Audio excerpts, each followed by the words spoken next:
Cameron fucking breakdance. I never seen fucking Cole G Rap do fucking graffiti in my life. I've never seen that. So, like, why, like, we have to accept the fact that, like, bro, the shit evolved. Like, right. I think that style and fashion is another element of hip-hop. The vibe you create, is another element of hip-hop. I think that there's more than just a simple fucking element to hip-hop from 1979.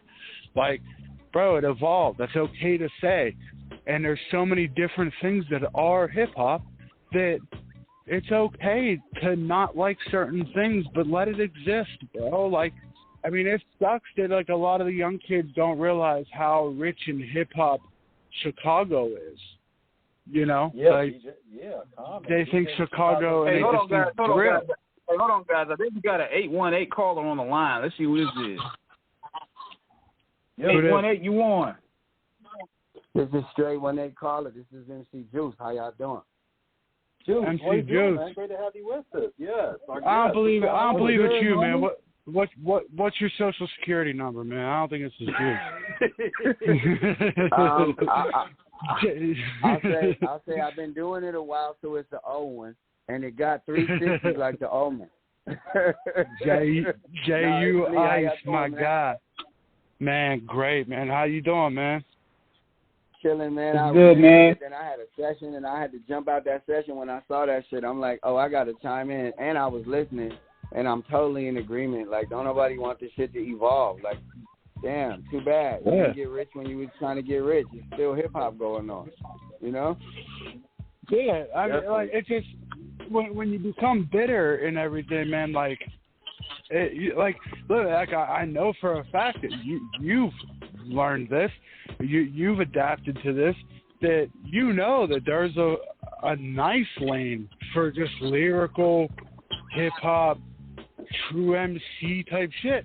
There's nothing wrong with people that just make vibe type records where they're just going with the flow of the beat and just making some shit for people to dance to. That kind of shit always existed. Of course, it sounds different today, but you know damn well that your talent will speak for itself, and you can still never have to work a 9-to-5 again in your life just based on your talent.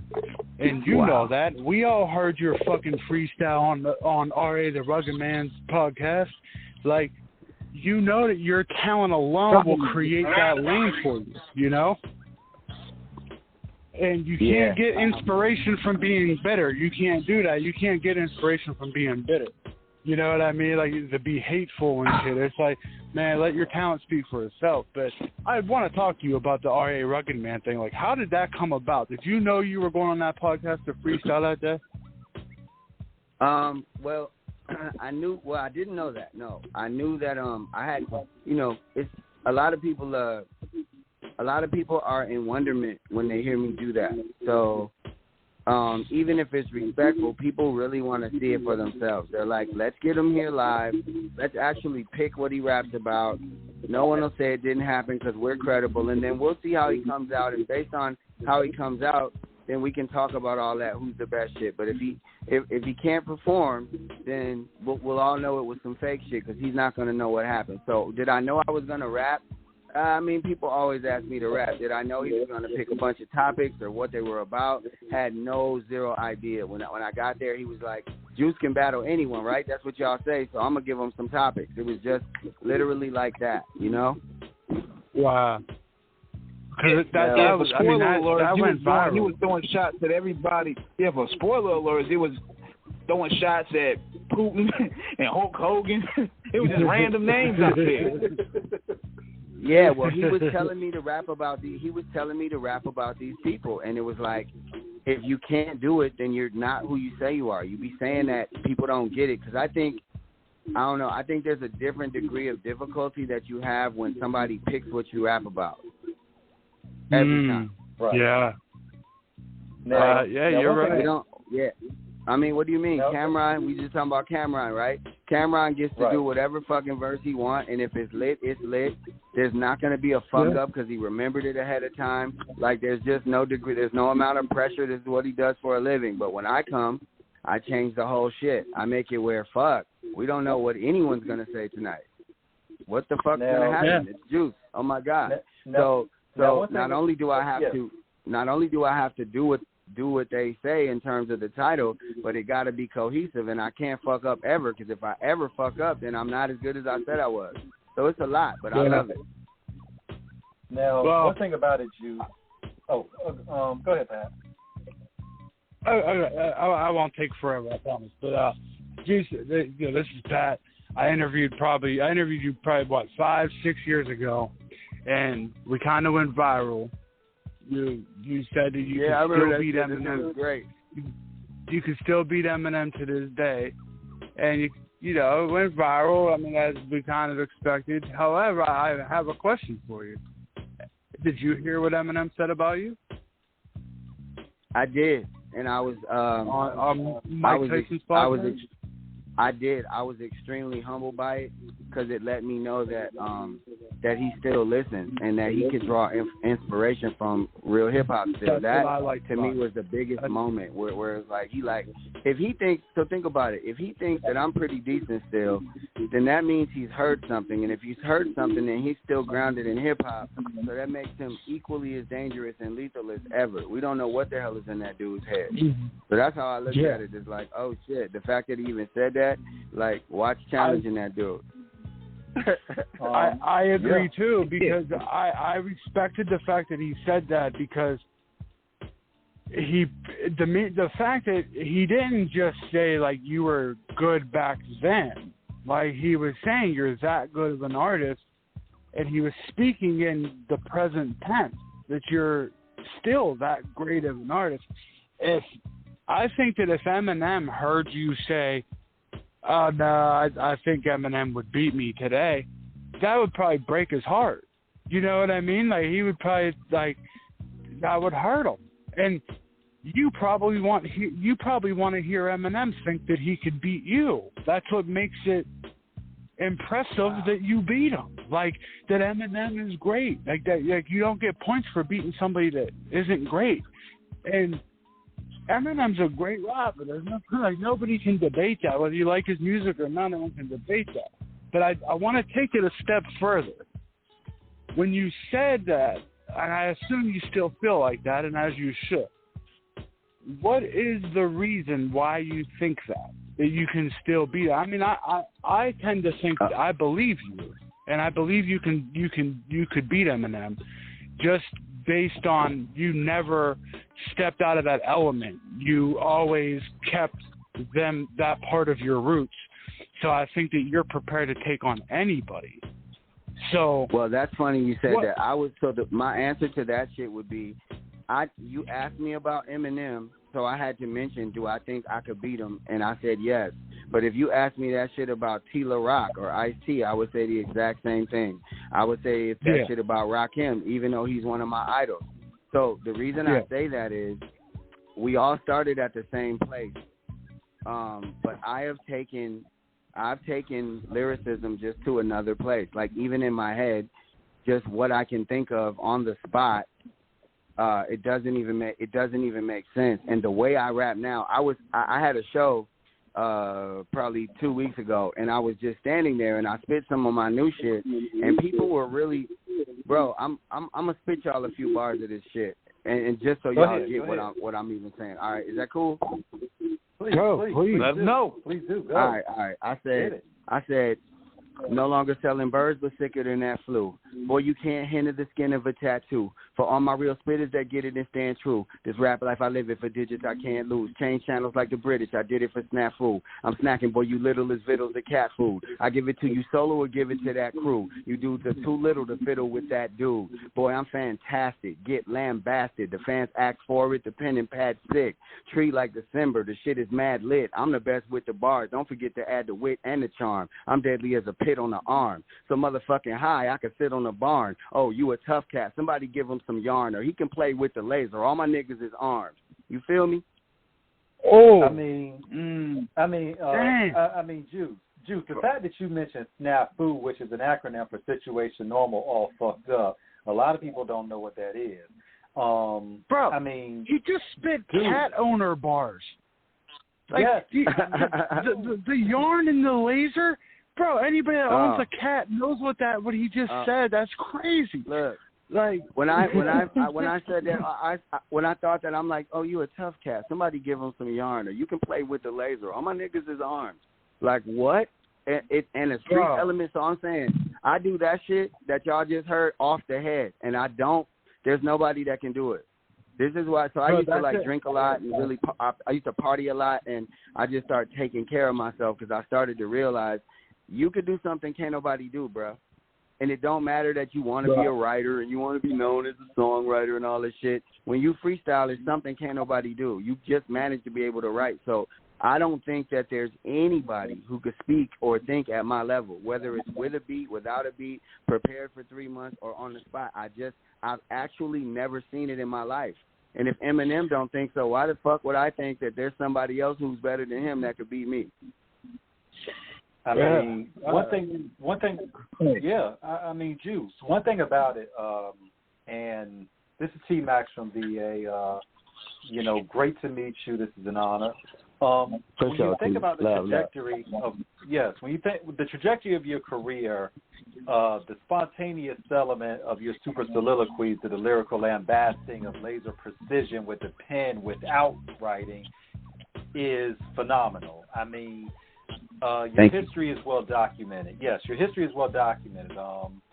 When you think about the elements of the rap, every basically you've done just about, you've run the marathon like Nipsey, established in terms of literally every type of battle rap, lyrical, arena there is, you've been in it.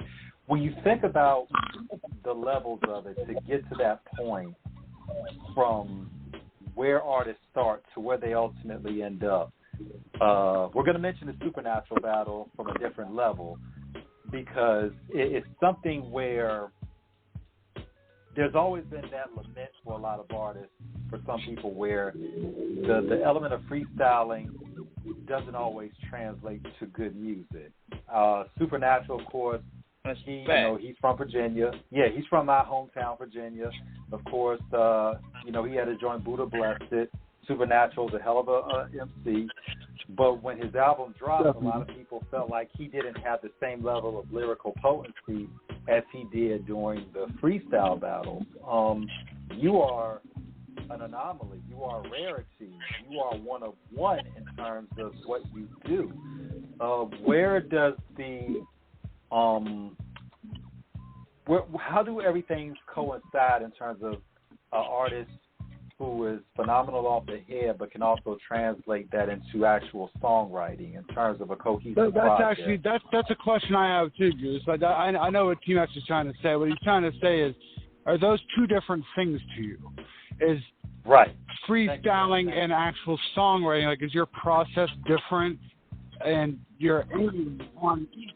Are they different? I think I know the answer to that, but I want you. I think T-Max is asking the same question. Like, can you elaborate on that? Like, how do you find the medium in between that, on how to freestyle battle, how to freestyle period, and then how to actually make a song? Because those are two different things. You know what I mean? And a lot of people can't do that, and you've managed to do that. Well, thank y'all so much. And the other part that's real dangerous for other MCs is I'm real humble unless you're an MC. If you're an MC, then I don't have no fuck. I don't give a fuck. But if it's some personal shit, like, I'm extremely humble by that. And that's like, at $7 a gallon, that's the fuel I use to keep driving. That shit y'all just said. All right. So I want to say that. Yeah. So the second thing is, even in the supernatural times, we may go back to that later, we may not. Even in that real only legitimate loss I ever had, I learned from the man. He had a different skill set than I did. His skill set was in the moment and impromptu. It was like if Big Daddy Kane battled Rakim, and Rakim trying to be cool with the big chain on it, Big Daddy Kane clowning around the stage and polka dots, getting the crowd into it. Like, he has a specific cerebral skill for that part of it, the freestyle shit. And I have a specific skill for syllables. and making words and crowd reaction. It's like an endorphin. The nuance. So nuances. Yeah. So that goes into y'all question. So, you know, when I first started doing anything, my mother was like trying to be an actress at the time, and she was at this community college, and she caught me in my room doing impressions and shit. It was crazy. And she was like, "What are you doing?" And I'm like, "I'm Jonah Jameson from Spider-Man." And she was like, "You are?" I'm like, "Yep, you didn't know?" She's like, "Well, you want to tell the people?" And I'm like, "What people?" And I'm like, "Yeah, I'll tell the people." So I get on stage and I do this shit, and everybody stands up, and I'm 6 years old, right? So I'm addicted to it immediately. What the fuck is this? Everybody's smoking, drinking and shit. I'm addicted to the standing ovation. It changes everything. It changed the game changer for me. So now when I fucking do something and I see people, if I don't get that, it's like the Lakers not making the play-in tournament. Okay? I can't not get that. I'm a sucker for that. If a motherfucker reacts to me, that rapper is in trouble. So that's how I started with the whole just freestyling. Before battling, I still wanted to control the crowd. Whoever was rapping, I wanted them to respond to me more. Then people started being like, "Well, I'm better than you." And I'm like, "I don't think so." And they would be like, "Let's show it." And I'd be like, "Come on, both guns loaded." And every time I would come out victorious, except when I met this dude from L.A. who we'll talk about on another interview. But he prepared me for somebody like Eminem because he was a nemesis. He was always there. He was always bothering me. So he shaped my whole process too. So he got me sharp for the battling. Then I meet Rhymefest, who's a fucking Oscar and a Grammy winning fucking genius. And I'm at some Operation Push Jesse Jackson show, and he calls me out of the crowd, and I don't think he's going to come up on stage, and he does, and he's damn near as good as me. He's actually as good as me. I just know how to put it together better, so I get the best of him. He don't got that. So I'm saying, so those are how I look at freestyling, and I look at battling equal, like competitively. It's just I have another level. I got a line where I say, "You could catch a scar on your face for your bravery. I go to another level just in case you as great as me." So I got another level if you dope, and I got another level if you doper than that. So that's that. So now the writing. I love that sentence right there. What you just said, I love that. That sums you up so great, man.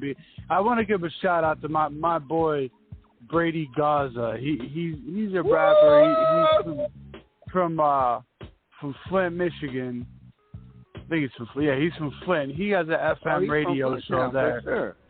Yeah, and that's actually what sparked me even. Because I came home from doing time, and I just started on the other show, and I just like was bored on Facebook one day and was like, "Who's everybody's favorite battle rapper?"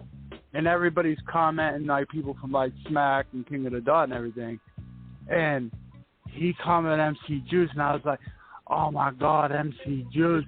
Like I said, I just came home, so like I'm catching up on everything. You know what I mean? But I was like, I've known you that long, that I'm like, "Oh my God, MC Juice," and I just like got into this whole like trance where that's all I listened to for a while. And I'm like, I gotta hit him up for an interview.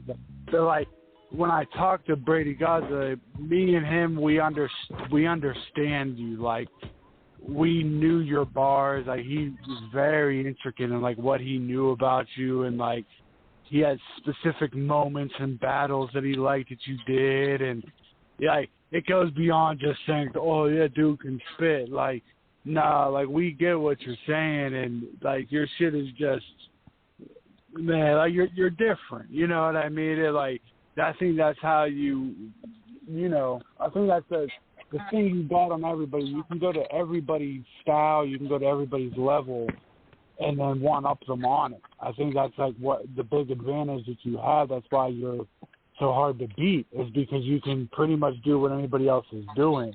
But I did want to ask you, your era of battling, like the scribble jams and rap Olympics and all that is one thing, but now you see how popular Smack, King of the Dot, all that stuff has became. It's a whole different kind of battling. Would that ever be anything you'd be interested in doing, or no? I'll answer that, but I'm gonna answer just the writing process for me real quick. Go ahead. So my whole writing process was like, I felt like y'all in a way So I wasn't bitter about nothing. Like, I never wanted to be famous. I only wanted to be good. And once I thought I was good, that was like eating to me. Like, that was like money. I was always making money doing some other shit, shopping carts at Ralph's or Aldi or some shit. I was doing whatever I could to, but I didn't even think of rap for money. I was just like, I want to be good at it. So when I started writing, people started asking me to write hooks and shit, and I would write hooks. And it was cool. And then my girl, she was like, yo, why are we living in Chicago? You grew up in L.A. You were born here, but we should go back out there where you got friends, and you could probably start writing for people. And I wasn't interested in ghostwriting because you can't put your name on it. You know what I mean? You can't get no publishing. You can't. So I had a homie that knew a dude at Universal, and I played him like 5 songs that I actually wrote separate from freestyle, and him knowing my history, he was like, yo, I need you over here at Universal. And I was like, what? And he was like, yeah, we want you to write this song for Cash Doll and Big Sean called Ready, Set. So I just looked at that with the same competitive nature that I looked at battling and freestyling, and that was my first gig. I ended up getting 3 songs on her album. Then I wrote this hook for Kanye for this song called Ecstasy. So I ended up showing people, no, it ain't that shit don't translate. Y'all just ain't listening. Because I've been rapping the same way, and I got her rhyming the same way I rhyme. It's just that a major's behind it. So if you was really fucking listening, I'd already be where she was. Now, one thing about it, Juice, because we respect all aspects of it in terms of the people behind the scenes, you know, such as yourself in that case who was doing it. And you don't have to, you know, anybody you want to give credits for writing for, feel free. If not, we totally understand. And you, of course, we're not digging in your pockets. How lucrative is that hook and ghostwriting game for an artist? Because we know you're not the only one that does it. Jay-Z has done it. Of course, you know, a lot of other rappers have written for other people. What's that money like in terms of people, you know, coming to you saying, well, we need you to touch up such and such project, and this is what we're going to give you for it? Well, for me, like I said, I wasn't interested in the ghostwriting part because you can't really get like a publishing deal or big money if your name isn't on the song as a writer. So I approached it completely different, and I had some pretty cool urban ties. I'll say it that way. I had some urban ties in LA that made sure that when I came into the game, they could only do me a certain way. Just because of who I was. Gotcha. They couldn't really, they could not say that Terry Parker wrote that motherfucking Big Sean record. But what they could do is say Universal owns 50% of it because Big Sean and Cash Doll are signed to us, and out of your 50%, Big Sean's producer wants 30 and Cash Doll wants 40, and that'll leave you with 20% and 50%, which is really just 10% of a song, but you got your name on it, and at least everybody knows that. They'll do that, but even that's better than getting $50,000 for ghostwriting or whatever. Like Fred the Godson, I was watching him. Rest in peace to one of the greats of all time. Oh my God, there's a visible hole. It looked like a peephole in my chest thinking about him. But he was talking about when you go to record labels. Oh, special. Oh my God. But record labels would give him like 50, 100 back. Like they wasn't doing. I wasn't doing that. But how lucrative it can be, shit. If you write a platinum song and you're known, I don't know. I got a friend who wrote a record for Kanye and Rihanna, and his name is on the credit. It's a big record, and the record made. Well, Rihanna wanted 60% of the record, and Kanye wanted 55% of the record, and my boy wanted 20% of the record. So when they turned the shit in, it was over 100. So they were like, "Y'all figure it out." So Rihanna ended up getting 55%, and Kanye ended up getting 44%, and they gave my boy 6%. And he was mad at first, but the record ended up making $24 million. Whoa! So he wasn't really tripping at getting $1.8 million because, you know, records make money a bunch of different ways. Like if they played on a podcast, if it's in a commercial, if it's in a TV show, a movie, there's residuals, all kind of shit. It could be streaming is the least of it. So, you know, I was interested in that. That's what I'm interested in now. So right now, you know, I'm working on stuff like that, and it can be dope. How important is it, Juice, that artists understand how the paperwork works to make the paper work? Because we want to get this from your perspective. You know, because a lot of artists don't have their publishing in order. Shout out to Jazzy Rosa, you know, manager of the Eastsizers. We had him on a couple months ago, their manager. He talked a lot about the business aspect in terms of making sure your publishing and all that is straight. How important is that for artists to stay on top of it and knowing their percentage points and everything like that? At first, it's not, because at first you just want your name on some shit. You just need to get in. Just get your ass in. You're negotiating because you own 100% of nothing right now. You can go try to spend that at the local 7-Eleven, and you'll get your ass arrested. So that 100, all right, that's first. Right, get your ass in the game first. Now, once you get in the game, obviously, it's very important because these little percents are millions. These little percents can be millions. Shit, man, you write a record. Like I wrote a record for Sweetie, and she's trying to work on her album right now. And if she releases the record as a single, that shit will make $22-30 million. But she's gorgeous. Like, I can't look like that. I don't have a body like that no more. You feel me? Like, I can't. So it's I love to hear that though, Juice.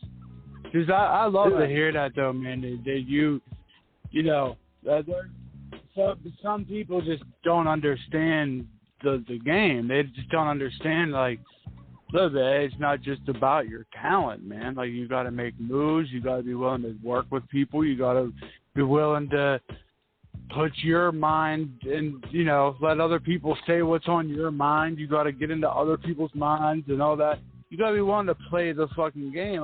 I'm glad that you're willing to do it, man, because one of my favorite rappers ever is J.U.I.C.E, and I just always felt like J.U.I.C.E just never really wanted to play the game like that and just wanted to be like, look, man, I'm just going to be the best motherfucker in the world.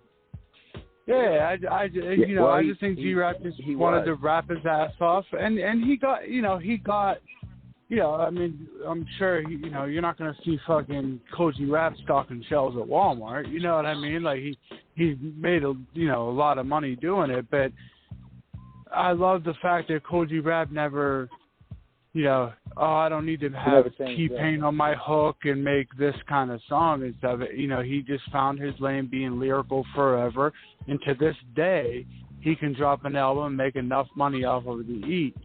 And you're kind of the J.U.I.C.E of battle rapping, is because you battled for law. You got your name in that culture, but you understood, like, okay, yeah, I got my name in battle. Let me drop this. These albums. These albums are good. The people that like me fuck with them. But let me take it a step further, because you wanted to actually play the game and realize that not everybody's not everybody's in it to be the best lyricist. Other people in it for other reasons and everything. So the fact that you're willing to step outside of just doing battle rap and making songs yourself to help other artists get their names out there and everything, but keep it lucrative for yourself, that's great, man. Like, I want people like you that have the talent to reap the benefits from it as well. I love the fact that you're doing that. That you're Thank you. I didn't even know that. I didn't even know that about you. I really did. I didn't know that about you. I didn't know that you were helping people write hit records and shit. That's great. This is what's gonna fuck everyone up, because everyone had me in this little box and they didn't even put a bow on it before they sent it, right? They don't know anything about me. I'm a fucking songwriter, and when you have an album that comes out and it charts on Billboard, that's how you know that you a motherfucking songwriter, because your name is on that shit, right? So and when you talk about playing the game, it's not really like that. So, like, all right, everybody always talking about hip hop and how you can't have no hip hop. But when we grew up, I was a little black kid from Chicago. My mother had records, vinyls, fucking Leslie Uggams, Teddy Pendergrass, the OJs, the Isley Brothers. That's all I heard growing up. So when they ended up sampling this shit, it was great, because this was some shit I knew. This wasn't, people tell me I'm soulful. I'm not soulful. I'm black. That's what the fuck we knew. That's all we knew. So long story short, while everybody hating on R&B and hooks and hating on motherfuckers singing, if don't nobody sing and don't nobody do no hooks like that, then what the fuck music we gonna have to sample from 20 years from now? Yeah. Right. Wow. Yeah, you're right. Yeah, you're right. I'm going to make the hip hop that you use to sample later by making that shit now. They're like, you're bringing it back. They took that shit away. I'm not going for that shit. It's soul music. My album, when I come back and tell y'all about my album, y'all gonna be like, oh, I totally get it. And the answer, real quick, the answer to that other question is, the people in the written battles are gonna be the most shocked if someone like me decides to get into that shit, because they think that because we're from that era that we can't think, and they don't understand how hard it is to rap to a beat. If you take that away and give me 3 months to prepare for some other human being, it's over with. I don't got no weaknesses. I ain't leave my grandma in a nursing home. I ain't never been beat up. You ain't never seen me get robbed and shit. Like, ain't no weaknesses. So you could train for 6 months, but if I know about you, it's a problem. So the money got to be right. That shit, again, I'm looking for $100,000 and one of the top people in that shit. I don't know who the top people are, but the people I like are like, I like A-Verb and I like fucking Loaded Lux and I like Disaster. I like them up for the best. So if I go in it, it's got to be the best. I'm on some Floyd shit. And it's got to be for the bread. But other than that, don't nobody deserve to hear my mind unless they paying for it. I mean, this is different than hip-hop we doing right now, but, And you know what? That's what's so about how you carry it out, when I was watching the documentary last couple of weeks ago on ESPN about the Big East conference, they had John Thompson up there, when, Red God rest his soul. And he was talking about how he wanted his boys to graduate, which they did, but he was like, I want to get paid, hence the Nike endorsement, because this thing was, we got a brand and we're trying, and it's right only, we got a name, we got talent. It's only right we profit off of it, which is. He was talking about Georgetown. You saying? Yes, sir. Yeah, and about how he, about how he was going, how he is coached, because the coaches. This is one thing about it is you have gone through the gauntlet. You have trained for this your whole life, and you are you're past professional. You're a deity in all types of, the diatribe, the diction. Well, if I'm not a deity, look, if I'm not a deity, at least I'm somebody baby deity.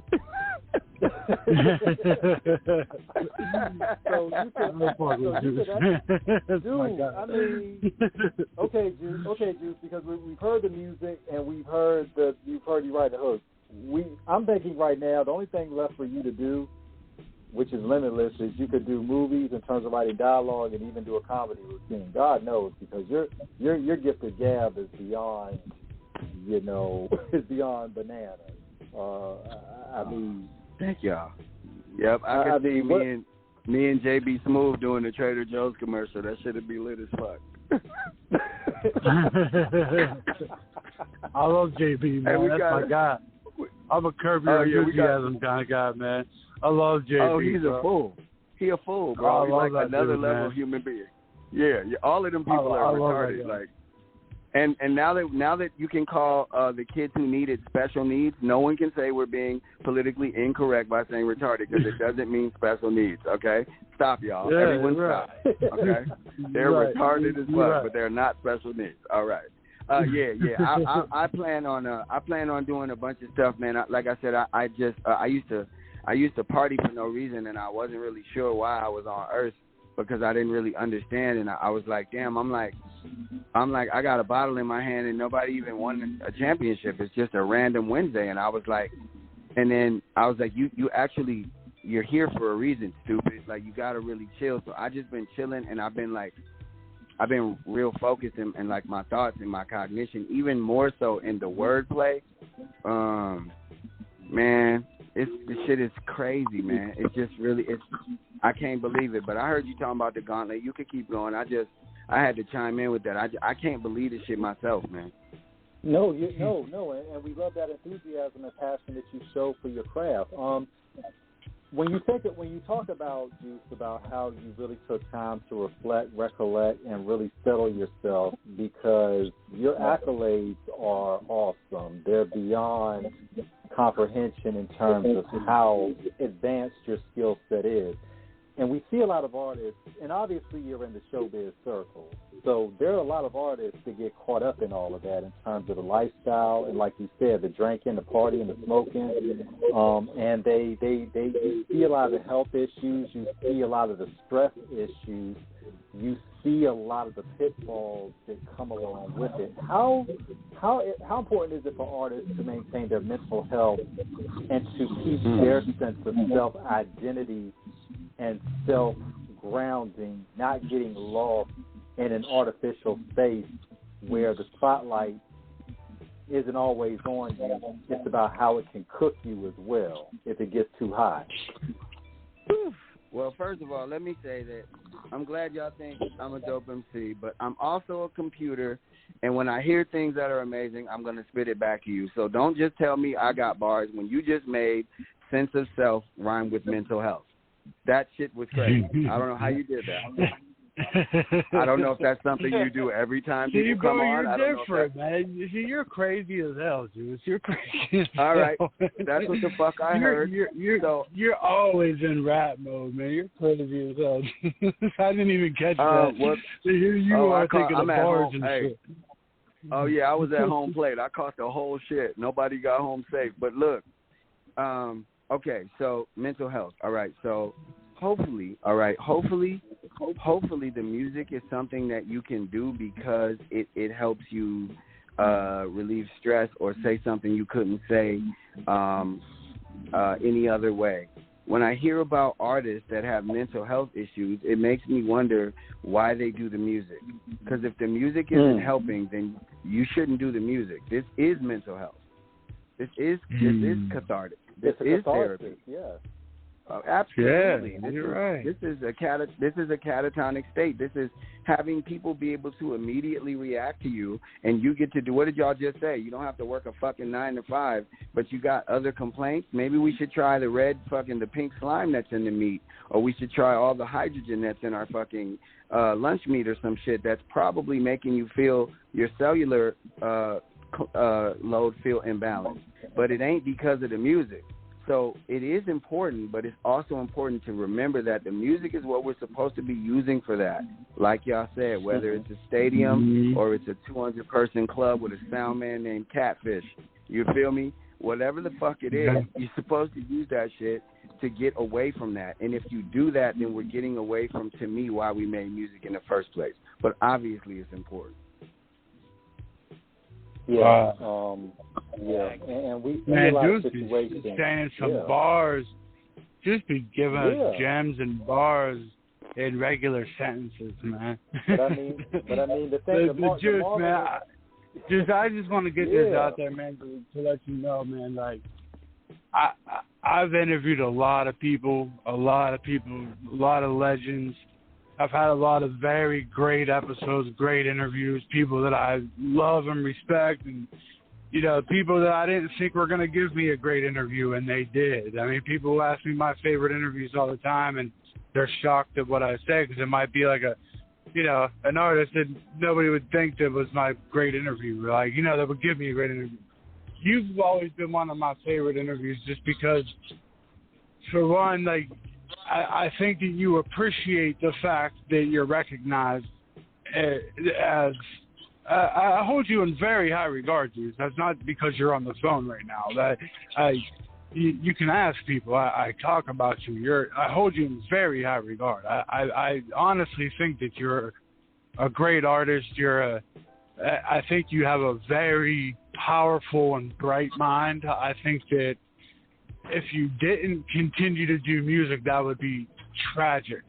But I'm glad that you didn't just become a guy that just wanted to spit bars and be bitter that things didn't, you know, that you didn't have the hit record on the radio. Like, no, like, you knew you were talented and you knew that you had a great mind and you played it, you know, however the game came to you, you played it that way, and you excel every time you step into something, and that just speaks to the talent that you have and the mind that you have. And I think that you got good intentions. I think you have a great heart, but I think you're a very intelligent dude, and I bro, I mean, you can look up. I've interviewed 300-400 people. I don't hit many people up that aren't household names or, you know, like if we went down Scribble Jam, I didn't interview all them rappers. I interviewed you because I didn't hit you up because you beat Eminem. You know what I mean? I hit you up because maybe that's how I heard of you. But just with a lot of battle rappers, you hear like, oh, they just got battle bars and that's it. And that's just kind of the lane that they always want to stay in. They don't even try to get out of that lane. You weren't one of those guys. I don't even really, while I think that you're a top-tier battle rapper, I don't really look at you as a battle rapper. I think of you as an artist. I think of you as just a great mind in general. And I enjoy our conversations. I enjoy the fact that you know that I know real MCs when I hear them, you know, and we have that respect for each other. But I just want you to know, like, I appreciate you as just a person, man. Like, just the way that you go about things, the way you look at things, your point of view on certain subjects. You're not generic at all in your answers to questions and the way you think of things. And, you know, you don't just give that generic answer, well, Eminem should think I should be able to be, like, you don't give that answer. Like, you actually give some thought into why you think you could still beat Eminem and why you still think you're the best. And it's not just generic MC talk. Like, you have an intricate way of thought. And I mean, bro, like, I'm not, you know, over exaggerating. Like, we might look at it as a simple fucking bar, but that, like, just that cat bar, that, like, the cat owner bar that you spit to us, the yarn or the laser bar, like, just like that, like, bro, like, I don't know how you thought of that. And, like, you give me those all the time, bro. Like, when I listen to your music even, there's certain things that, like, most people would just throw away. It's like, oh, that was nice. Oh, yeah, that's a sick bar. No, man, like, to really think that, like, how intelligent and bright a person has to be to think of that. The laser and the yarn, like, that's a crazy fucking bar. You know what I mean? And the fact that you continue to do that over your career, that's just insane, man. And I hope you know that we give you the respect that we give you because, like, man, you really earn it. Like, you are something special. You aren't just some good battle rapper. You're not just some guy that can battle rap and make music. You have a very bright perspective on things, and while you're confident, you're not dismissive of other people. You're not bitter. You're not negative towards other people. You respect your peers, and you're willing to step outside of the box and play the game. And you know, I just want to give you props on just the way you approach things. You don't give me some half-ass interviews ever. Like, both of these interviews I've done with you are just, I love them, man. Like, you're a great guest, and like, you're just, like, I want to give you that credit, man, because you don't have to do these interviews with us. You know what I mean? But you still do. When I hit you up, like, you were like offended that I said if not. I was like, if not, it's cool. You're like, man, there ain't no if not, bro. Like, I got you. Like, what are you talking about? Yeah, you know what I mean? Like, remind me. And you know why? I'm like, you got to remind me because I'll promise everybody something. I'm like, oh, you want me to make garlic cookies on Friday night? I got you, bro. I'll make garlic cookies for you. And then I'll tell you at the same time, oh, yeah, I'll interview with you. And then I'm like, oh, yeah, I'm dope. Like, I make fix-a-flats from scratch at my house. I got you, bro. I'll tell 5 different people this shit. And then at the end of the night, so all I needed you to do was remind me of shit. I was so happy when you did that. When you did that freestyle on the RA show, on the RA Rugged Man podcast, I was just so happy. Like, that shit blew up a little bit, and I read the comments, and people were just like, "Man, this dude is so dope." And I'm like, man, I'm glad because I know Juice is reading those comments, and like, I want you to get your respect, man, because like, you do truly deserve it. You're not just some dude that spit some bars that beat Eminem a long time ago. Like, everybody has their claim to fame and has their moment. And hey, man, if that's the thing that you have to attach to the way people know who you are, bro, that's a great fucking thing. You know what I mean? But the fact that you didn't make your career out of that moment, that's what I respect about you. You didn't live your life for 30 years saying, I'm the guy that beat Eminem. And, like, that's what I respect. Like, you continued to work. You know, you didn't even really speak on it unless you were asked about it.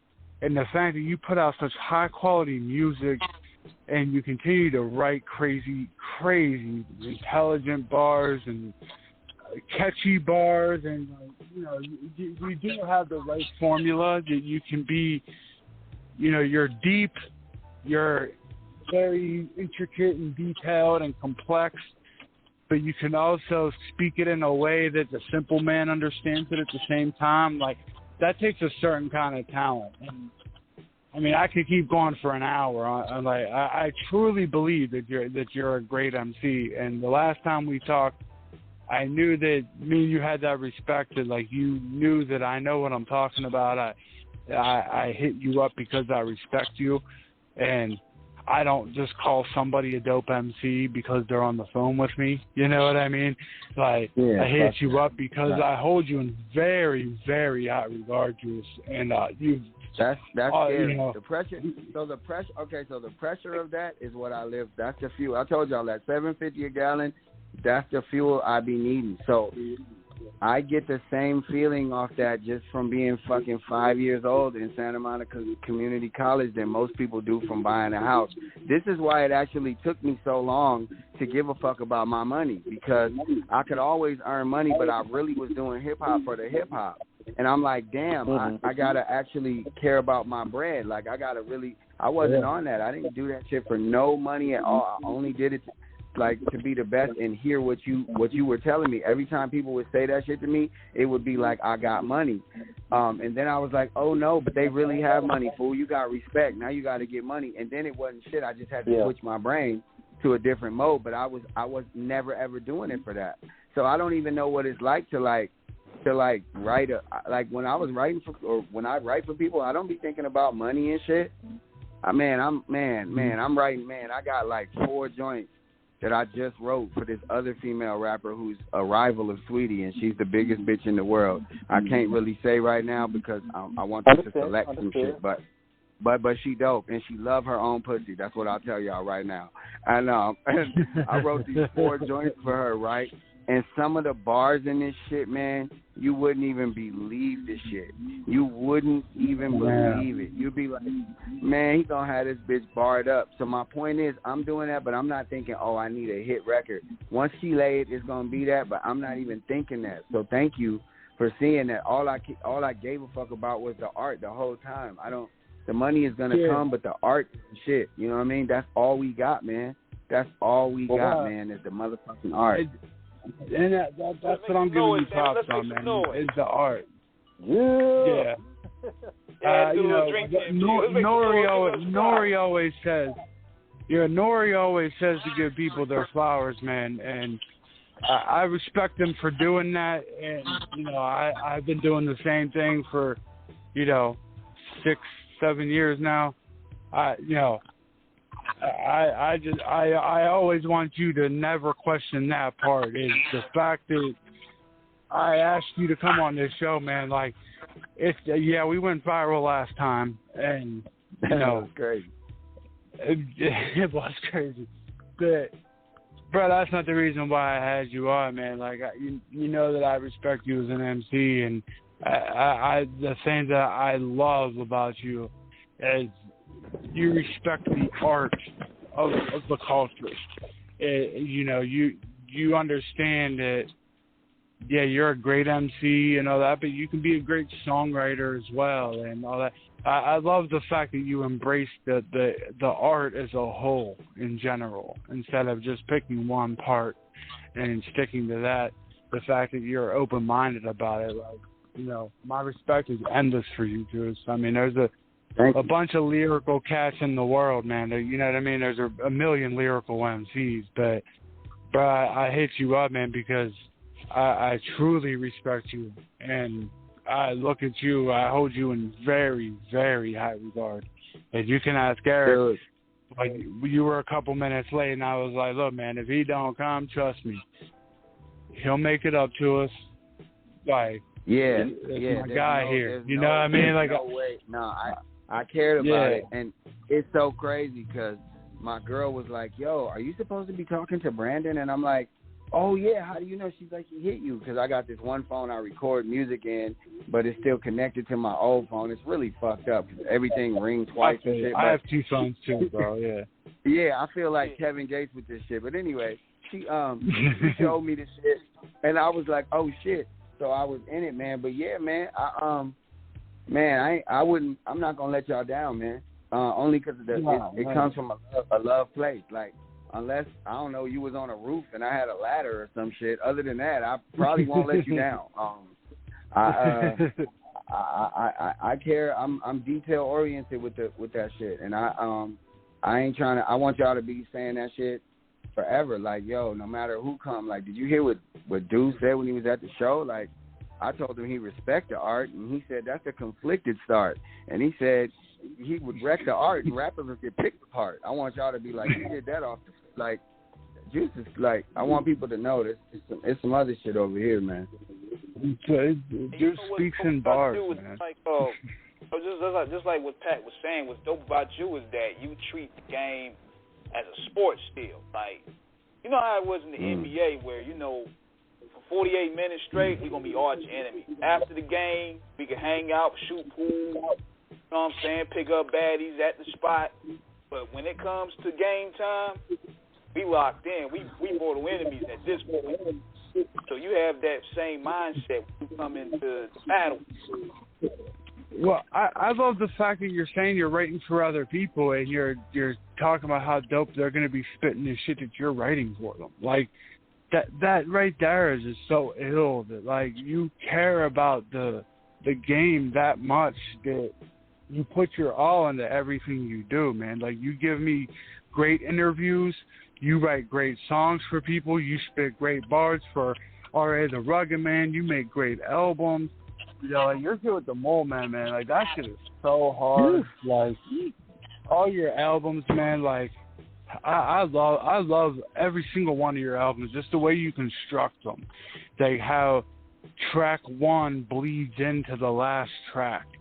Like, I say that a lot to certain people, but that's such a talent, and being like people don't understand how important that is to make sure, like, track 3 makes track 4 better when you listen to it in order and everything. The way you make your albums just flow through, and like that, you can tell, like, the care you put into your albums. I love them, and like, I can't listen to just a song off your album. I have to listen to the whole thing in its entirety, because you really do put that amount of time and care into your work, and that's why I respect you so much, is because the care. And I think if people go back, because, I mean, a lot of people are going to hear this interview and just focus on the Eminem part. That's the one thing I want people to understand. Like, listen to what Juice is saying and how he's approaching the battle from every single time he touches that microphone. And you're going to understand why he ends up winning that battle. And it's because it didn't matter how many overtimes it went to and extra rounds and everything. Juice never cared about that part. He had 10 more rounds in him if he needed to. And that's what I love about you, the care that you put into it. That's what that puts you above other people. Is there's no way in hell you're going to get on R.A. the Rugged Man's podcast and spit some whack shit. There's no way you would let that happen. You know, and that's the truth, though. It's because of the care that you have. You know what I mean? And how much you care about the actual sport of it. And that's the respect I have for you, bro. There's a billion people out there that battle rap and all that shit. I don't hit everybody up like that. You know what I mean? Like, I hit you up, man, because like I said, me and my man Brady Gaza from Flint, Michigan, we were just talking about battle rappers, and he commented your name, and I was just like, oh my God, MC Juice. I was like, man, I'm gonna go back and listen to Juice because I just came home and I listened to some shit that I already knew and all that, and I was listening. And I was like, oh man, like this dude is on a different. He's on a different level, man. Like I always rock with your shit, man, and like you know that me and you have talked, man. Like you know that I respect people with bars. I you know. I understand what other MCs do. Some people are looking for the feel of the record. Some people, they're not aiming to be the most lyrical or the most intricate verses and all that. Some people don't do that. You know what I mean? But when it comes to that lyrical shit and just how you put records together, how you put your bars together, the shit that you say that is like you have a special talent in saying something that sounds so simple, but it's so fucking deep when you really think about it. Man, that's such a talent. And you're such a true MC, funny, man, that, you know. Look, y'all was talking about, like, sports bars and, like my boy told me, he was like, bro, because I did this shit for the NBA, for this video game and shit.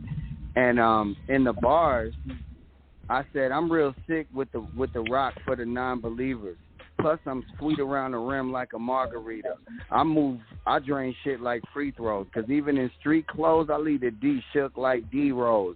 I pop bubbly, the whole team love Jay. You couldn't stick me if we was in the subway. I politics with the great, yeah, I love magic. I take the rock from a nigga like a drug addict. Long range game, still crazy with the art. Have you on the bench like a lady in the park. Sick with the leadership, crazy with the art. You never ever hoop, boy. Spacing is the art. I said my big man is sick with the hang time. All I gotta do is throw it up like a gang sign. So like when I'm talking that shit, man, when I'm talking my shit, man, I talk my shit, man. I talk my shit. I like one thing. I talk my shit. Man.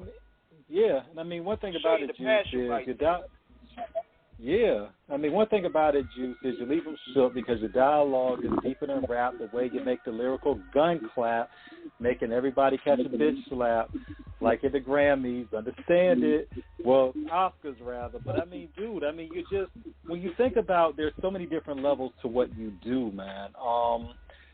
We wanted to ask you this, when you look at how the game changed from where you started years ago, what did it really take in terms, because the Rap Olympics and all that is of legendary proportion. I mean, only the very best would dare step in that arena like Gangstar.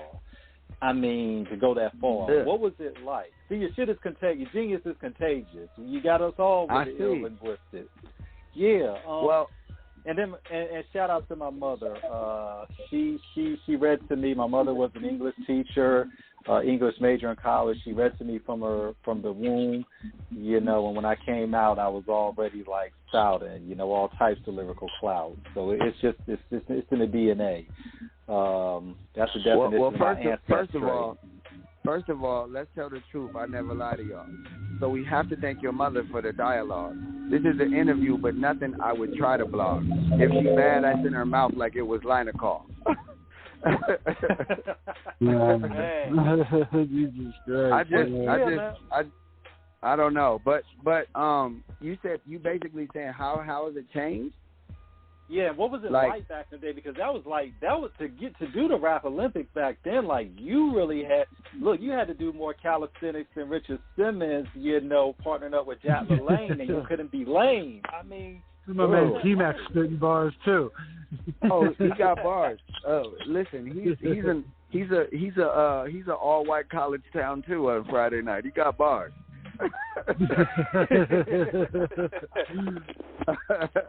But look, man, the advantage we got, man, coming from that, you can't help when your parents was at the drive-in. And the last rhyme I spit will be about that, about how lucky we are to be together in the same kind of world and sphere right now. That's the last thing I spit, but we had to make CDs, man. First there was tapes, man. You couldn't have songs where people were skipping and fast-forwarding your tape. Like, if you was trying to bone a broad, if you had a horrible song on a tape, that could fuck up the mood. Like, we had to think about this shit making albums. How many was on this side? You had an A-side and a B-side vinyl. Like, this digital, give me the information now. I binge watch 10 episodes of my wife. Like, what the fuck? It's great, but they don't have the fucking advantage. They don't got the advantage. I still remember what it was like when it turned to a CD, and if it was whack, then they could skip it. So I still think like that. Like, I don't want nobody skipping my shit. Wait, y'all, wait. And then they took away our ability to make money and buy and sell the music. There was iTunes, now it's Apple Music. You can't even sell your shit nowhere. So what does that put you?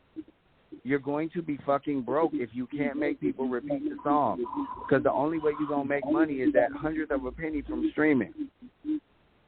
So that's how it changed for me. For somebody who's new right now, they don't even know that. They don't know why they have to make a hit fucking song. They don't get it. They've never been able to sell their own fucking music. But we sold 100,000 of a mixtape at $15. I'm an independent artist. I didn't need no fucking record label to sell 100% Juice. I'm about to put that shit on vinyl and sell another 100,000 of them. I love that project, man. Thank you. But that's my point. That's my point behind that is, bro, you got to put together shit. We know how to put together that shit. So that's why everybody talk about who's popping and all that. J. Cole knows that era. He's the last one, that I see that knows that era where you got to put together some shit people don't want to skip. He's a dude with a college degree who's very hip to our whole shit from our generation. He was just a shorty. So that's basically what I'm about to do. Yeah. And when you look at, I love that applause joint you did with ECLO on that joint. Just a quick shout out to ECLO real quick, man. I love that. I love that applause joint that you did with EC on that 100% Juice.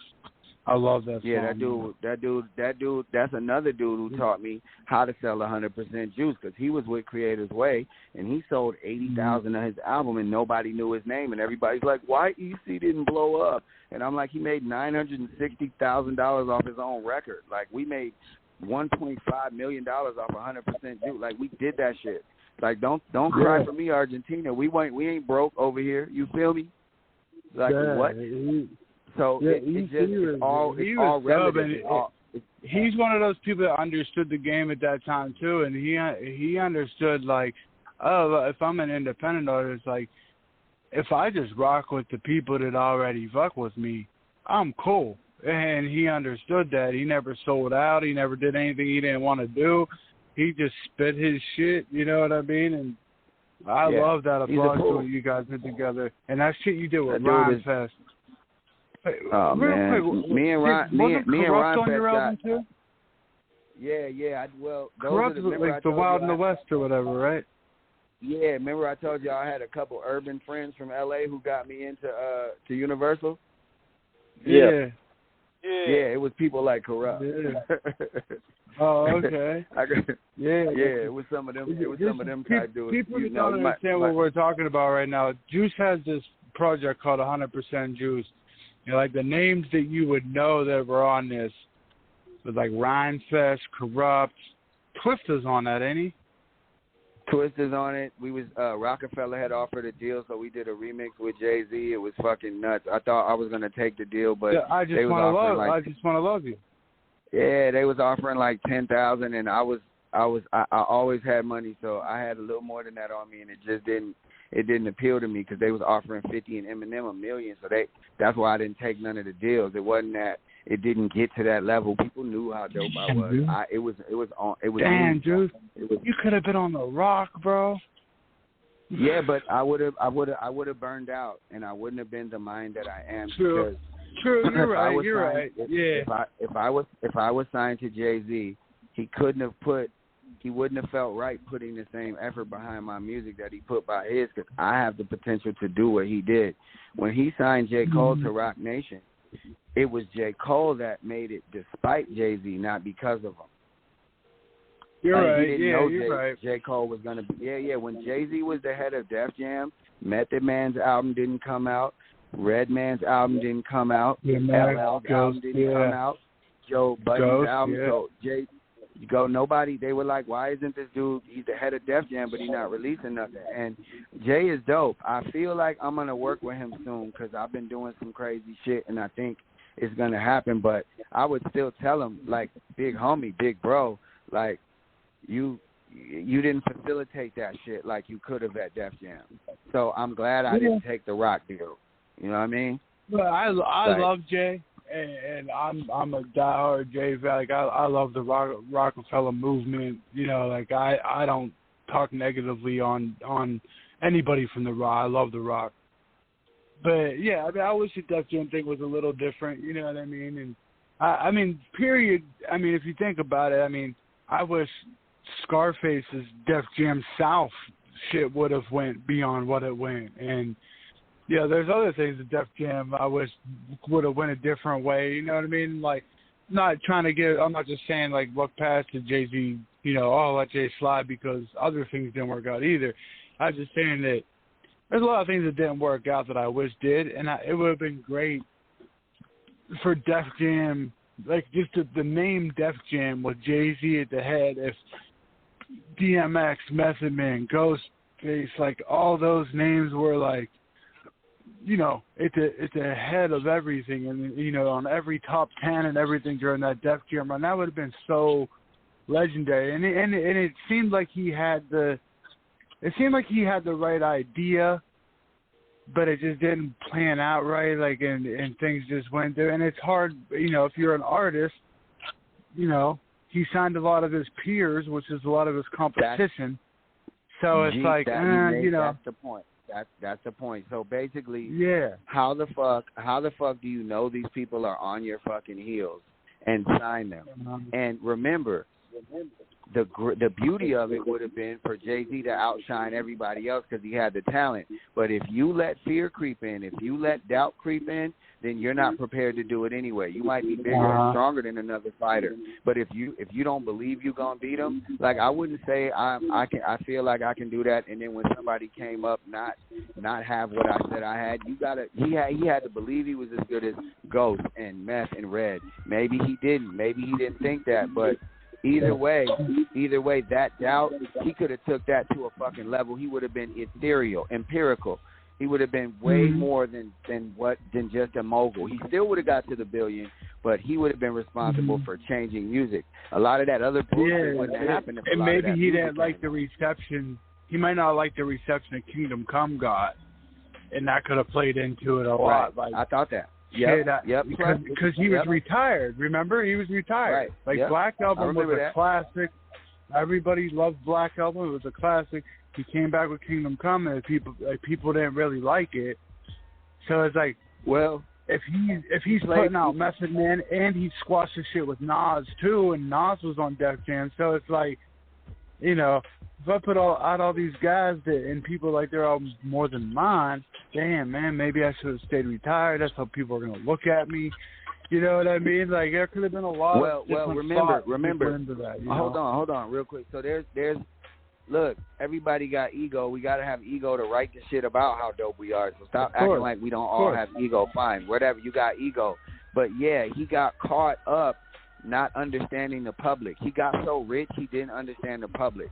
So when you get to a rich point, the public want to hear that you're either rapping or not. If you say you retire, don't rap again. If you're going to retire, don't say you are.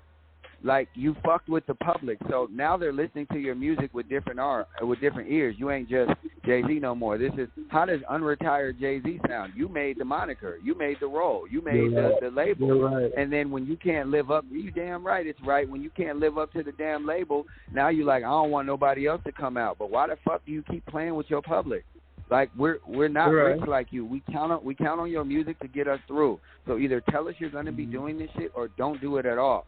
And once he said that he wasn't going to do it and came back, it might have had him a little off his square. But the other motherfuckers that you're supposed to be responsible for, guess what? They starving. And if you're there and it's an island and no airplane out, they going to eat you, fam. So you got to believe you're really that dude. So it's a lot that happened with that shit. It'd be an interesting discussion to talk to him about that because I know I could approach it from a respectful standpoint. You know what I'm saying? And I think that, to be honest, maybe he learned from that because of the way that he. I mean, people do criticize him about Rock Nation that he doesn't push artists as much as maybe he should, but at the same time, I don't know. He got a handful of successful artists there, and he doesn't put out. You know, he's not flooding the market with albums either, so maybe he learned from that too. And I think Jay is now at the point of his career where, you know, if he drops something, it don't really matter what anybody else is dropping. It's just the fact that Jay-Z's dropping an album because he's not dropping every year, so it's different. Like, you know what I mean? Like, this isn't the early 2000s where he's going to put out something new every year. You know what I mean? So when he puts out something, it's going to stop the show anyway. But maybe Rock Nation is kind of, man, if you look at who all he signed, Fat Joe, Jim Jones, a lot of his old enemies, but also Piers the Locks is on there. And maybe he learned a little bit from the Def Jam thing where it's like, let me manage these artists. And, you know, by maybe just putting that little paper plane logo on everything, you know, it might help these guys. And if you really look at other people that are selling records and what people are doing good, there's a lot of Rock Nation artists on there. Maybe he learned a little bit from that, you know, but at the same time, we're not. I like hearing New Jay and know that he still cares what we think of him, you know, like people go viral for talking shit. I mean, he addresses people, he addresses rumors, all that. I love that about Jay. That he still pays attention to what people say about him and shit, and addresses it in his music, man. I love that about Jay. I mean, when you got $1 billion and you're 50-something years old and you still care, that's pretty cool. Well, I think. You know what I mean? That's the thing. Social media keeps him lit because he can follow a dude that's 14 and see what the hell it is and we didn't have that before, and that could be why he even went through that other shit. You couldn't respond directly. You had to wait 3 months till the source pressed up an issue with ink. Like, what the fuck is ink now? But anyway, like, yeah, there was a lot of shit. Now you can get right to it, and you can hear the difference in them with the J-Elect shit, with the J-Electronica shit. You're like, okay, you back on your current bride, bro, and you confident as fuck. But yeah, man, yeah, this is always a pleasure, fellas, and I just can't believe it. I'm gonna give y'all some exclusive shit to play that don't nobody got, and just blow it up to the point where they calling me about it, and I'm gonna have y'all every day on that, man.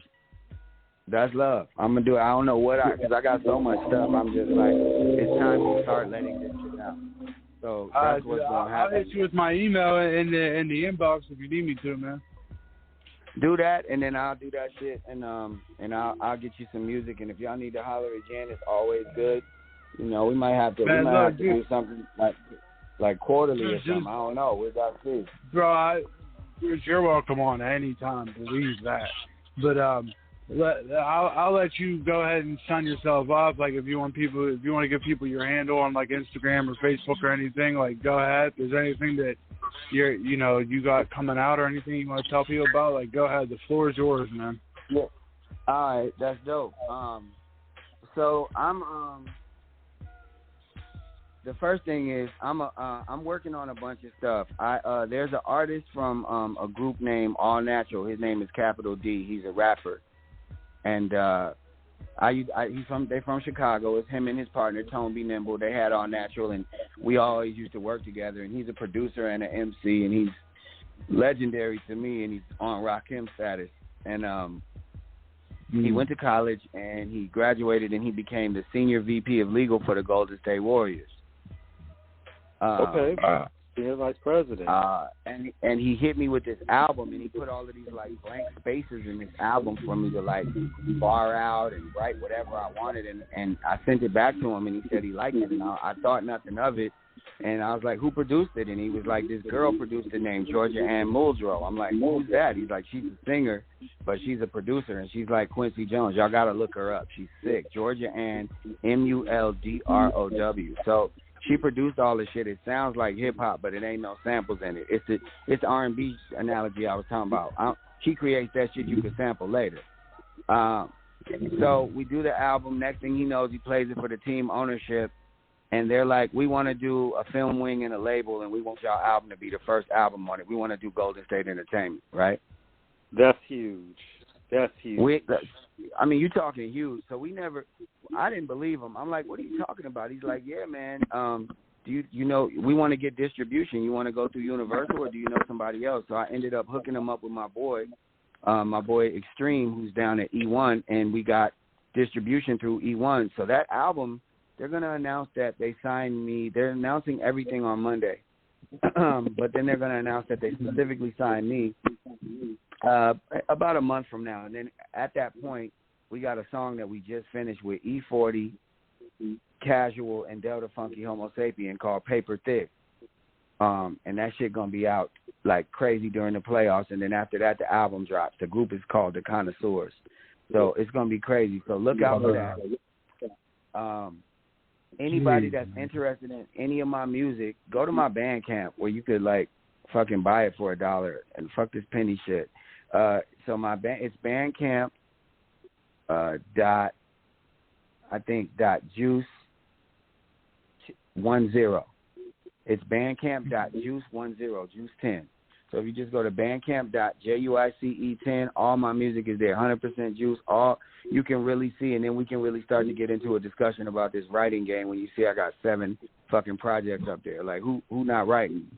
And the third thing is to show y'all how blessed I am to be like on this plane with y'all. I'm gonna spit y'all my last 16, and when I spit it for this dude who's supposed to be like a real hater of hip-hop, he told me that shit was cold, man. I just got out the joint, man.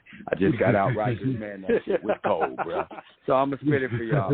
It says, all right, it says, I'm so murderous, I got these rappers trying to indict mine.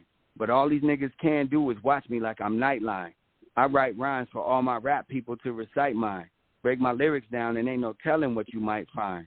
You break my spirit down and you'll see rap is just a pipeline. I travel kicking hype lines from lifetime to lifetime, daytime to nighttime. I say minds and light shines, display signs that predate the resurrection Christ time.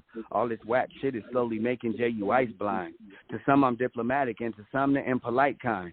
I never get upset when other rappers try to bite mine. At least I know that half the industry was kicking tight lines. What, some motherfucker wants to see me in a fight? Fine. He don't know how many death certificates my mic signed. But if you hear these lyrics and you love it and you like mine, well, you could thank your mom and dad for fucking at the right time. Oh, man. Man, just, I'm not even joking, man. I'm in the middle of texting my boy here, the guy that runs the show, Eric. He's on the line right now, King Eric. I'm in the middle of messaging him right now, like, man, this is probably the best interview I ever got, y'all. Like, I was on a different show, you know that. But I'm on this show now, and man, this is probably my favorite interview for real, Juice. Like, well, it's definitely mine, and I just want everybody to know if you want to see me. I guess people say I got to start posting more, so I'm gonna do it, especially with the shit that's gonna happen. But on all the socials, that I'm Juice4Real. So on Instagram, Twitter, Juice4Real, Juice for Real. And just look out for it, because my boy told me about the announcement today. It's really gonna be like crab legs, champagne, and UFC night, and that's all I'm doing. So if you're not doing that, then too bad. But that's what I'm on, fellas. Don't forget the filet mignon. And the I appreciate too, your time.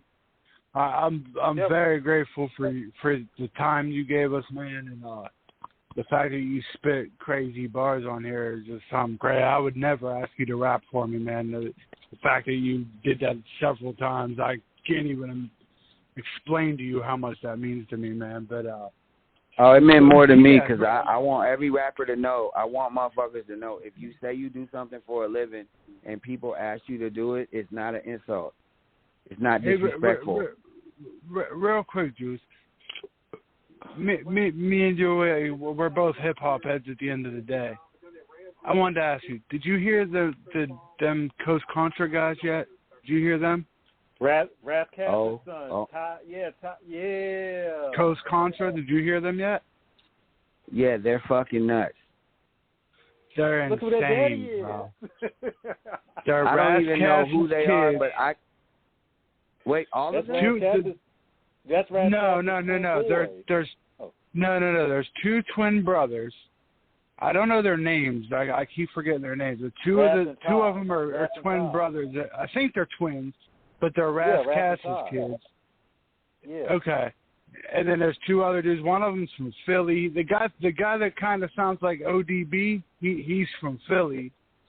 Yeah, I heard that. That motherfucker's a mine. I don't know much about these guys, but it was so refreshing to hear that stuff just because it was just insane to hear them, and they got like a bunch of that. Like if you only heard like the one that kind of went viral, they still got like 7 other ones. They got a bunch of those, man. I'm about to fuck with that. Yeah, they're crazy. That little dude is special, but the way you know he's special is they're all fucking special. They're all special. They're all great. That's what I love. Like great. they're all different. Dude. They're all different and lyrical as fuck. Yeah. I fuck with them. They just dropped an album. Shout out. They just dropped an album like a week or two ago. It was like probably like 2 weeks after I saw that thing. They dropped an album, and it's dope too, man. But yeah, I just wanted to make sure you heard that just on some hip hop head to hip hop head shit. You know what I mean? But, I did, but look, don't forget to send me your email so I can get y'all some music, and then yeah, I'm gonna send it to you here in 1 minute, man. I'm gonna send it to you here in a minute. But look, man, we'll sign off, man. Again, Juice, I rock with you heavy, man, and I greatly the only words that can express how much I appreciate this interview, man, is words can't express how much I appreciate this interview, and I mean that, man. But I felt it when I took the shit. You ain't even gotta do all that. I appreciate it. I don't even need all I need is y'all to listen and tell people what the fuck it is. That's it. I know you a real head. Just keep telling them what the fuck it is. I promise when this album come out, they're gonna flip out like, what the fuck? Watch what I tell you when this Connoisseur's record come out. I don't even know. I'm here for it, man. And you know, even if you just need us to play a joint or just to talk about something, anything, bro. Like for real, hit me up, man. I'll plug your album every second I'm on this air, man. For real. That's what's up. I'm gonna need y'all. Thank you, man. We want, you know what? We want that. I want everybody to know. I don't care 2 listeners, 100. We want that shit to chart. We want to show that if you spit that shit and it's what people want to hear, girls won't run out of the club pulling up their panties, and Billboard will recognize it. Those are the 2 things we want. So thank y'all very much. Man, thank you very much, Juice. And, you know, like I said, I came over to this show for my last show, and I know the 2 guys I'm on the line with right here, I know they appreciate this interview greatly, man. I really appreciate your time, Juice. And, you know, I'm behind you 1,000,000,000%. I can't even explain how much I appreciate it, especially them bars. I'm gonna spit those cat bars to my cat when I get in the house, man. I love you, Juice, man. This is one of my favorite interviews, man. I really appreciate you, brother, for real, man. Definitely appreciate it, man. This was a dope show. Man, I hope you guys appreciate that interview, man. I hope you guys liked it, man. Like, for real, man. Juice definitely. Like, he brings his A game in everything he does, man. I hope you guys see that, man. Like, you know what I mean? He's not just, you know, a dope rapper, bro. He appreciates the fact that we had him on, and he gives us great interviews, and like that's why he was always one of my favorite interviews, man. Like, when I tell people, like, yeah, we've all interviewed how many people, man? You know what I mean? Like, we lost count at this point. We all have our favorites and all that, and like some of my favorite interviews have nothing to do with my favorite kinds of music. You know what I mean? Like, there's all kinds of interviews. Mellow Man Ace.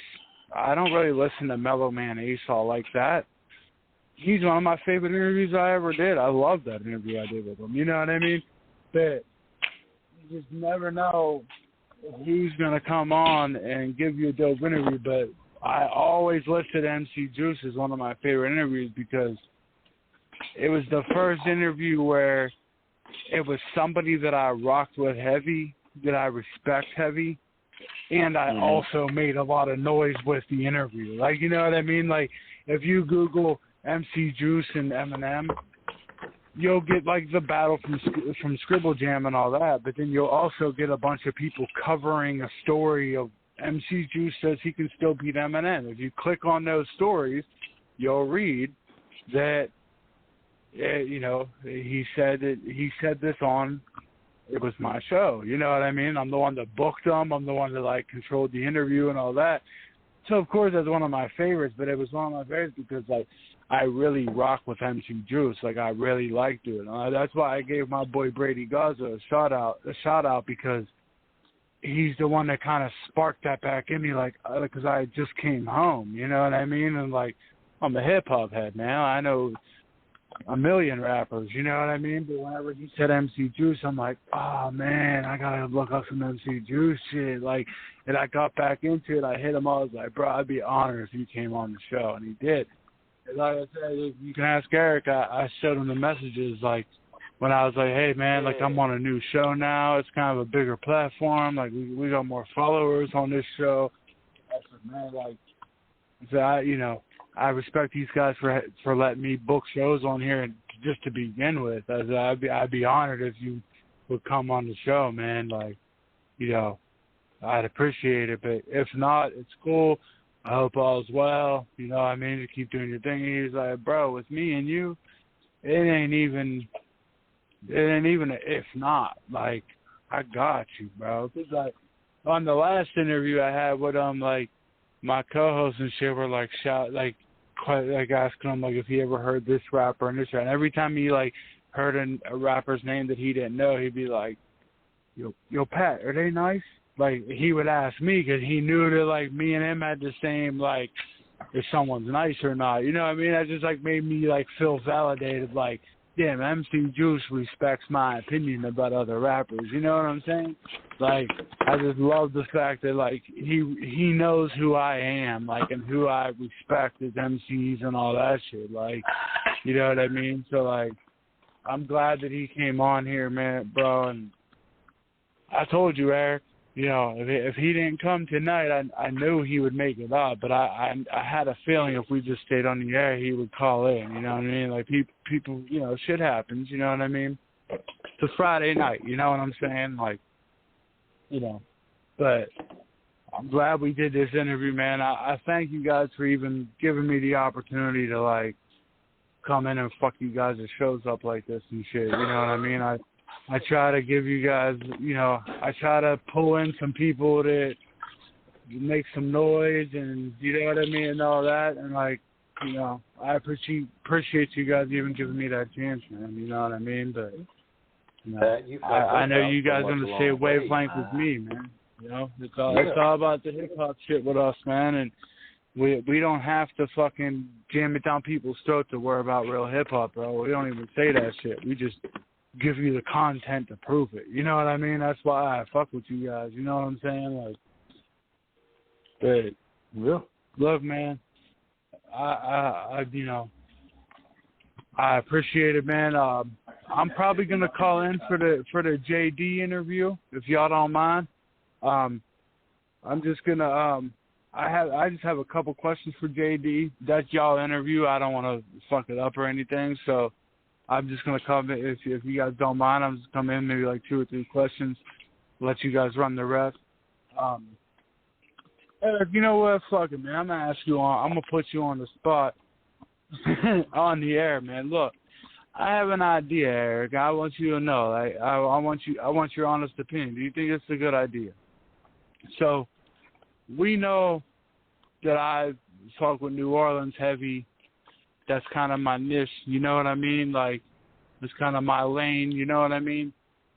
So, like, how would you feel if the last Sunday of every month, just designate that to Soldier Sunday?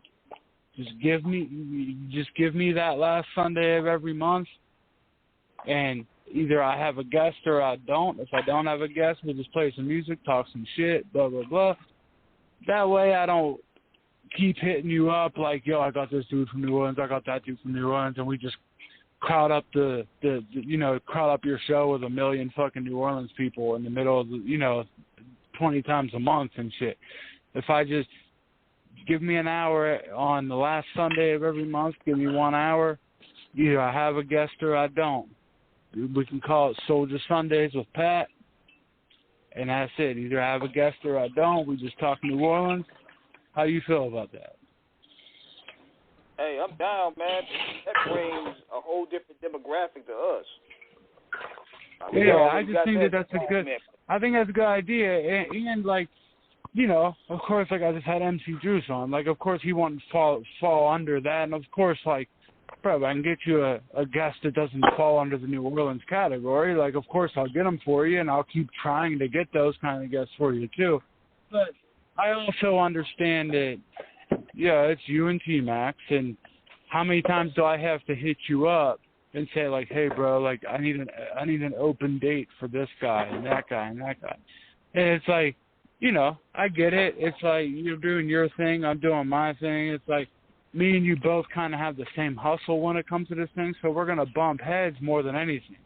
So, like, right. If you just say, hey, bro, I'll designate the last Sunday of every month to you, I can put all my New Orleans guests on that last Sunday. That also gives you, like, the date, like, okay, I'm not, you know, that's Pat's day, blah, blah, blah. You know, that way if I go something like you don't really know, like, I can advertise the Soldier Sunday thing, get people excited for that, and when I have guests on that maybe not everybody knows, they're looking forward to Soldier Sunday. So let's see who's on the show on Sunday. You know what I mean? It just kind of, I think it just makes more sense if I just had one day that I just do the New Orleans people once a month. And, you know, like I said, if I don't have a guest lined up, so be it. We'll just play some music, talk a little shit, you know what I mean? Make fun of Master P a little bit. And the fact that people respect a guy named Percy is just insane to me, so we'll talk about it. But, I just think that's a better idea than instead, because, like, bro, I have this rapper lined up right now, bro, that, like, I really want to give him an interview, because he's fucking dope, bro, and he got an album. Like, his name is Now I'm Verified Everywhere, but he goes by the initials part, like NIVE, and he's dope, bro, but I don't expect me to come with 20 guests like that and be like, yo, man, like, I need a date, and, like, come to you 5 times a fucking month, like, hey, I have this guest you never heard of. Give me, you know, like, you know, fuck up your schedule for me. You know what I mean? Like, but if I'm just like, hey, bro, like, Soldier Sunday this month, bro, I got this guest and that guest, blah, blah, blah. Like, it makes all of us, like, a little more organized. And, you know what I mean? Like, are you down with that? Absolutely. Yeah, absolutely. I see that I keep pulling New Orleans guests. Yeah, you know, like, I keep pulling the New Orleans guests and shit, and you know what I mean? And it's like, you know, there's going to be times that I pull guests that are bigger than others and all that, but it's like, there's other times where I pull a guest where it's like, okay, the people that follow it like I follow it, they know these guys, but, you know, if nobody else knows them, like the people, you know how, I mean, bro, there's probably more rappers than people nowadays. Fucking, like, that way, like, if we just promote Soldier Sundays, then people will actually tune in to, like, hear new people. Like, it gives it a different vibe of the interview. Like, you know what I mean? So, like, if we have a Sunday that's just dedicated to Know Your Sundays, you know, I think every Sunday we should I said Know Your Sunday, I meant Soldier Sunday. But every show we should kick off with a Soldier Slim joint and you know, have a New Orleans guest or something like that, you know what I mean? But like I said, that doesn't mean that I'm not going to try to get you guests like MC Juice and all that shit. Like, if I have a guest outside of that realm, of course I'm going to hit you up about it. But I just think it makes more sense to, like, hey, bro, if people listen to the show, they obviously know that I have a certain passion for New Orleans and shit, so why don't we just designate one day of the month to that? And if I have a guest, cool. If not, we just talk our shit about New Orleans and shit. You know what I mean? Yeah, I'm definitely. I mean, we can talk more about it. Yeah, we'll talk about it more privately and shit. You know what I mean? But I think that's a good idea, man. That way, like, you know, I don't hit you up and it's like, hey, man, I know you got, like, members of the Lynch Mob and fucking, you know, Yuck-Mouth coming up, but hey, there's a guy that only people that listen to New Orleans music know that wants to come on the show? Can I have to stay? You know what I mean? Like, it prevents us from running into each other and double booking, and you know what I mean? Like, I just think that it would be easier. Why promote one interview when I can promote like a thing? I can promote Soldier Sundays, the last Sunday of the whole month to promote it, get a guest every time. Like, you know what I mean? I just think I'd have a better opportunity there if we could just promote that last Sunday of the month, the Soldier Sundays. And you know what I mean? I just think it would be easier, better. It would be easier to promote, maybe get more eyes and ears on it. You know what I mean? But yeah, man. But you guys owe me $500 for this Juice interview, so hey, cash at me. Yeah, but no, I'm playing. But no, I hope you guys enjoyed that interview, guys. Like, it was dope. I hope I didn't dope. hog it and fuck it up for you guys, man. But no, it was I dope. love MC Juice, man. I hope you guys feel the same way I feel about it, man. Like, I feel that he gave us a great interview, and I think he approaches our interviews the same way he approaches his music. I really believe that. But I hope you guys enjoyed that interview as much as I did, man, because not too many people are willing to do that, man. Like, you heard him. Like, he's writing for people like Sweetie and people that are, you know, mainstream artists and shit. Like, he didn't have to come on our little ass show. Like, you know what I mean? Like, he could be like, man, I ain't fucking with them, bro. They're not the Breakfast Club. They don't have a deal with Apple. Like, you know what I mean? Like, he don't gotta do shit like that. But like, MC Dude's a real dude, man.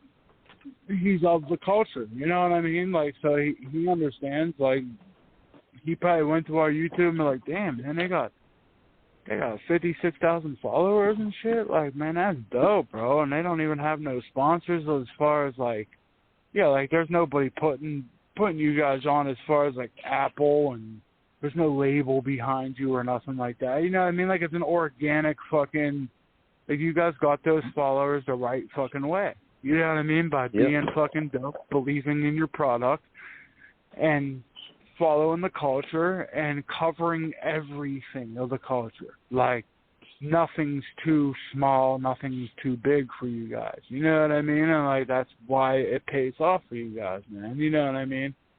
And that's why I'm a part of you guys, man, because I know you guys are pure about it. You know what I mean? But we appreciate having you with us. You know what I'm saying? I mean, yeah, man. But for real, I think that's why Juice did it, man, because he knows who I am. He knows that I'm a legit head and shit, and he probably went and checked out, because I sent him the link to the YouTube and shit, and he probably looked, and I was like, wow, man, like, these guys are actually legit. Like, they don't have fake followers. They have, yeah, there's some videos that don't do well as the others, man, but hey, that's life, dude. That's part of the game. I'd rather one video do 50,000, the other video do fucking 28 views. So at least I know those 28 fucking people actually watched the video and liked it, as opposed to PC videos that have, you know, 100,000 views, but you know 100,000 people didn't watch that bullshit. You know what I'm saying? Not saying no names or nothing, but you know that shit's true. You know what I'm saying? Like, right. I like the fact that you guys pay, you know, you guys do it the right way. You know what I'm saying? But, yeah, man, we definitely appreciate you, man. This was a dope bill right here. And we're going to have a lot more coming, so they better be aware. Yeah, man. Yeah, man. And in the words of the great sissy Puff Daddy, we ain't going nowhere. On that note, we out, y'all. But y'all take care, man. Thank you very much, and I'll talk to you guys soon, man. Yes, sir. And on that note, all right, we are out. Peace, y'all. God bless. Yep. Peace, y'all.